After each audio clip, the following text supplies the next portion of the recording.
இன்றைக்கு திரு எடப்பாடி அவர்கள் அண்ணா திராவிட முன்னேற்றக் கழகத்தின் பொதுச்செயலாளர் என்கிற பொறுப்பை ஏற்றதுக்கு பிறகு பல்வேறு நெருக்கடிகளை சந்திச்சிருக்கிறார். ஒன்றுபட்ட அதிமுக தான் வெற்றியை தேடி தரும் என்று இந்த பக்கத்தில் குரல் கொடுக்குற போது முடியவே முடியாது, அந்த இணைப்புங்கிற பேச்சுக்கே இடமில்ல. திருமதி சசிகலா திரு ஓபிஎஸ் அவர்களை ஒருபோதும் சேர்க்க மாட்டேங்கிறதுல ரொம்ப உறுதியான நிலைப்பாட்டில் இருக்கிறார்.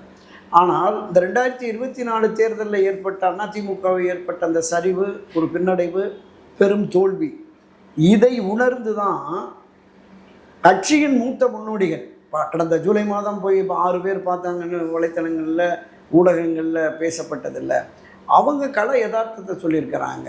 பொது வெளிகளில் மக்கள் மத்தியில் இனி அதிமுகவுக்கு எதிர்காலம் இல்லை, வெற்றி பெற முடியாதுங்கிற கருத்தாக்கம், ஒரு பிம்பம் கட்டமைக்கப்பட்டு விட்டது.